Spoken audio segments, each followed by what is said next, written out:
Президент Садыр Жапаров Кабар улуттук маалымат агенттигине интервью берди. Анда өлкө башчысы учурда коомдо талкуу жаратып жаткан актуалдуу маселелерге токтолуп, журналисттин ар бир суроосуна кенен токтолуп жооп берди. Анда алгач эле жаңы Ак үй куруунун актуалдуулугу боюнча суроо берилген. Өлкө башчысы ал жакта жеке эле президенттик имарат эмес, бүтүндөй министрликтерди өйдө жакка көчүрүү пландалганын айткан.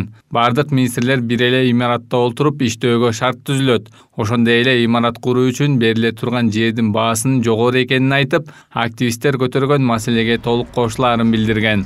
Ошондой эле Манас айылынын абалы начар экенин айтып, аны дагы жаңылап салуу планы бар экенин билдирди. Активисттер эң туура айтат. Бул маселеде алар менен эч кимибиз талашкан жокпуз. Ал жердин базар баасы $30 миллион жогору турат. Имарат өзү 25 000 чарчы метрдин тегереги салынып жатат. Бул деле 30 миллиондун тегереги болот. Кандай материалдар колдонулганына жараша баасы чыгат. Аны иш башкармалыгыбыз толук көзөмөлгө алып жатат. Салынып бүткөндөн кийин так суммасын чыгарып, айырмасын эсептешебиз. Эч кимге бекер жер бербейт же алар бизге бекер имарат куруп бербейт. Ар бир мүлктүн эсеби бар да. Көчөдө жаткан эч нерсе жок. Бүткөндөн кийин эсептешебиз, айырмасын чыгарабыз. Биз карыз болсок биз беребиз, алар карыз болсо өкмөттүн имараты салына баштаганда ал жакка салымын кошушат. Мына ушундай макулдашуу менен кетип бара жатабыз. Саясат таануучу Денис Пердаков жаңы Ак үй куруу абдан маанилүү экенин белгилейт. Анткени ал жерде президенттик администрация менен кошо бардык министрликтер менен ведомстволор бир жерде болуп, ыкчам чечим чыгарууга, жол тыгындарын азайтууга, эскирген жана кабинет жетишпеген министрликтин кызматкерлерине иштөөгө шарт түзүлөт. Строительство новых, скажем так, Бишкекте имараттар эбак эле эскирген. Көп министрликтер бир имаратка жайгаштырылып, иштөө үчүн бөлмөлөр жетишпейт. Мисалы Казакстанда чоң министрлер үйү курулган. Ага бардык министрликтер жайгаштырылып, иштөөгө абдан ыңгайлуу. Бул байланышты ылдамдатат. Президент мындан тышкары өлкөдө көп жер тилкелери жеке колдорго ар кандай жолдор менен өтүп кеткенин айтып, аларды мамлекетке кайра кайтарып жатканын белгиледи. Жалпы өлкө боюнча биз кызматка келгенден бери 3106 гектар жер мамлекеттин эсебине кайтардык. Анын ичинен 2021 жылы 1124 гектар. Ал эми ушул жылдын 4 айында эле 1982 гектар жер тилкеси мамлекетке кайтарылды. Бул башкы прокуратуранын иши. Ал эми УКМК 146 гектарга жакын жер тилкесин кайтарды. Журналист президент Садыр Жапаровка өлкөнүн тышкы саясаты кайсы багытта экени тууралуу да суроо узатты. Анткени коомчулукта Америка тарапы менен мамилени өтө жандандыруу жүрүп жатканы талкууга жем таштаган.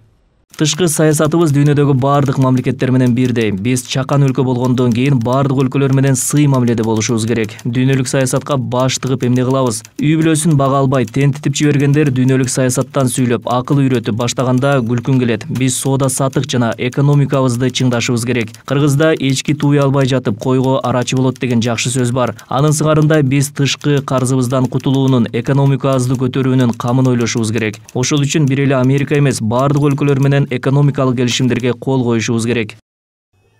Акыркы мезгилде Борбор шаардын ар кайсы бөлүгүндө башаламан митингдер өтүп, жарандардын тынчтыгын бузуп келгендигине байланыштуу айрым жерлерде митинг өткөрүүгө тыюу салынган. Маекте президентке митингдерге чектөө коюу конституцияга каршы келип келбестиги суралды. Жапаров митингдерге эч кандай чектөө койбогонун маалымдады. Горький паркына барып, каалаган күнү каалашыңарча митинг кыла бергиле. Биз жөн гана элчиликтердин алдына барбагыла деп жатабыз. Маданият деген болуш керек да. Өзүмдү өзүм билем, өтүгүмдү төргөй элем деп элчиликтердин алдына барып алып, эшиктерин какылап турган кантип жакшы болсун. Башка мамлекеттер менен сый мамиледе болушубуз керек да, деди өлкө башчысы. Мындан ары элчиликтердин алдына барып жатып алууну токтотуш керек. Горький паркына барып митинг өткөрө бергиле. Мага десең түнөп жатып алып өткөр. Демократия керек бизге, өмүр бою керек. Бирок ошол демократияны дагы пайдалуу, маданияттуу колдонолу да. Өлкө башчысына учурда актуалдуу болгон чек ара маселеси боюнча да суроо узатылды. Анткени Кыргыз-Тажик чек арасында байма-бай эле атышуулар катталып жатканы жалпыга маалым. Садыр Жапаров чек араны чечүү боюнча иштер жүрүп жатканын, учурда 600 чакырым боюнча сүйлөшүү бүткөнүн, эми 300 чакырым калганын айтты. Чек араны толук бүтпөй туруп, эки жак тең 1 метр жерге тосмо кое албайт. Аны түшүнбөгөн кишилер тосмо койсо болбойт беле деп сүйлөй берет. Бүтөрү менен эки жак тең 1 күн калбай тосмо тарта баштайбыз. Чек ара постору ачылат, соода сатык жүрө баштайт. Өзбекстан менен азыр кандай жакшы мамиле болуп жаткан болсо, Тажикстан менен дагы ошондой мамиле болот. Карым-катнаш мурдагыдай уланат деп ишенип турам. Ошондой эле Жапаров ар бир телефон үчүн 700 сомдон алынат деген сунушту жок кылууга деп буйрук бергенин айтты. Эч кандай 700 сом алынбайт. Мен каршымын, деди президент. Ага улай электр энергиясына болгон тарифтер көтөрүлөт деген сөздөр да чындыкка дал келбесин билдирди. Азырынча тарифтер көтөрүлбөйт.